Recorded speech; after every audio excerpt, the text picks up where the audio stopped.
അസ്സലാമു അലൈക്കും. എടാ ഞാൻ ഡിസൈൻ വന്നിട്ട് അറിയാലോ ഇന്നേ കുടിയത്തെ നോമ്പ് പറയണേ. എന്തായാലും ഇൻഷാ അല്ലാ കേട്ടോ. എന്താണ് നാട്ടിക്കത്തെ ആശിഫ 2 ദിവസടാ ഒരു മാറ്റിലോട്ടോ എന്നാ ശരി കേട്ടോ. തിരക്കണ്ടോ കുറച്ച് പീസ് ഫസ്റ്റ് ആ മൊയ്താജിയുടെ പേരെ തന്നെ നമുക്ക് തുടങ്ങാം കേട്ടോ. നോമ്പറ വിളിക്കളി ആഷിഫിൽ ആദ്യം ഫസ്റ്റ് ആഷിഫിനോട് വിളിക്കുന്ന എന്താ പോലെ അത് ശരിയാവില്ല പാപ്പ. ഒരുപാട് വലിയ വലിയ ആൾക്കാർ തന്നെ നോമ്പ് തുറയാണ്. അതിൻ്റെ ഇടയിലാണ് അത് ശരിയാവില്ല. അതിന് ആരെ വലിയ വലിയ ആൾക്കാർ കിട്ടിയേ? നമ്മൾ വലിയ വലിയ ആൾക്കാരാ.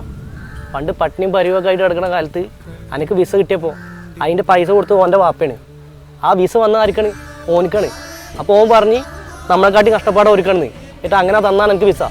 അപ്പോൾ എൻ്റെ സ്ഥാനത്ത് ഓൻ പോയിക്കണമെങ്കിൽ ഓൻ വലിയ പ്രമാണം ഉണ്ടാവും.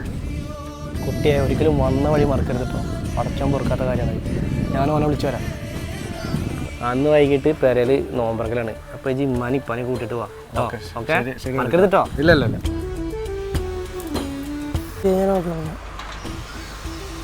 ആ കുട്ടികളെ ബാങ്ക് കൊടുക്കാൻ സമയം കേട്ടോ. എല്ലാവരും ഉണ്ട്, അകത്ത് കയറിന്നോളി. ഞാൻ രാവിലെ എന്നോട് അങ്ങനെ പെരുമാറുമെന്ന് തോന്നുന്നു കേട്ടോ. ഇതിനോട് പുറത്തുണ്ടോ പെരിയോനേ എൻ റഹ്മാനേ പെരിയോ